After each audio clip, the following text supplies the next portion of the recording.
menulis dengan bahasa ringan. Bismillah. Ini kan berarti berkaitan dengan gaya bahasa diksi ya. Kalau dalam masalah bahasa itu kita bisa memberikan kata-kata yang enak dibaca, terus merasa ringan. Kita lihat siapa yang baca dulu ya. Apakah untuk anak SD, SMP, SMA, atau kuliahan.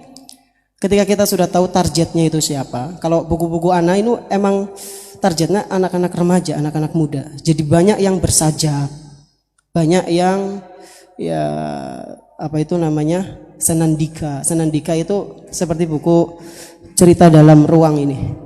Ini anak terinspirasi dengan Ibnul Jauzi, kitab Saidul Khatir. Itu dalam masalah diksi, kebiasaan kita dan proses.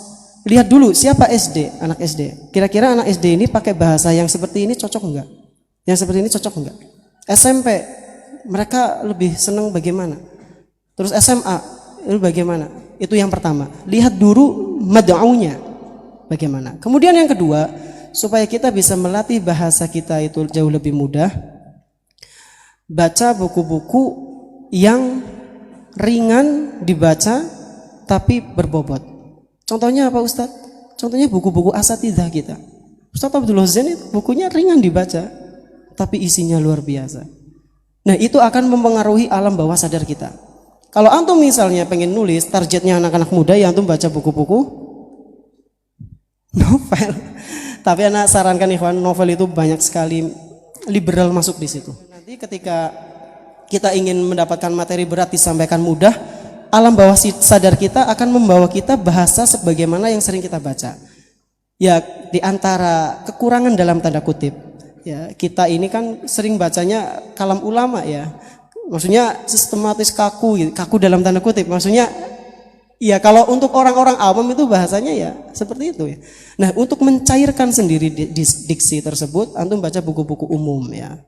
Hakada, wallahu taala alam bisawab. Masya Allah, jazakallahu khairan Ustaz Wisnu atas materi yang disampaikan. Jadi itu ya, butuh referensi lebih banyak. Kalau antum pengen menulis materi yang berat dengan bahasa yang ringan, maka antum harus punya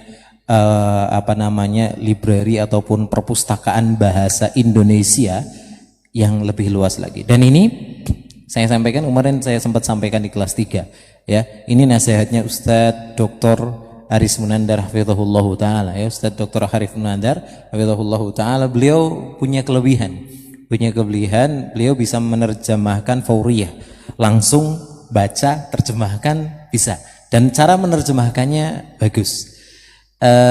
Sehingga beliau memberikan nasihat kalau antum pengen menerjemahkan, termasuk juga tadi menulis dengan bahasa yang mudah dipahami oleh orang lain padahal materinya berat, yang harus antum lakukan adalah kuasai bahasanya.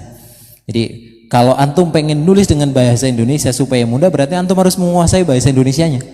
Kalau mau menerjemahkan dengan terjemahan yang bagus, berarti antum harus menguasai bahasa Arabnya dan bahasa Indonesia yang antum gunakan untuk sebagai bahasa terjemahannya. Kedua-duanya harus dipelajari, dan salah satunya adalah dengan yang beliau sampaikan tadi, perbanyak baca ya, perbanyak baca. Alhamdulillah sekarang banyak buku-buku anak muda yang memang lebih mengarah ke Islam, lebih mengarah ke pembahasan yang Islami, dan itu ditulis untuk pemuda-pemuda. Antum bisa cari insyaallah.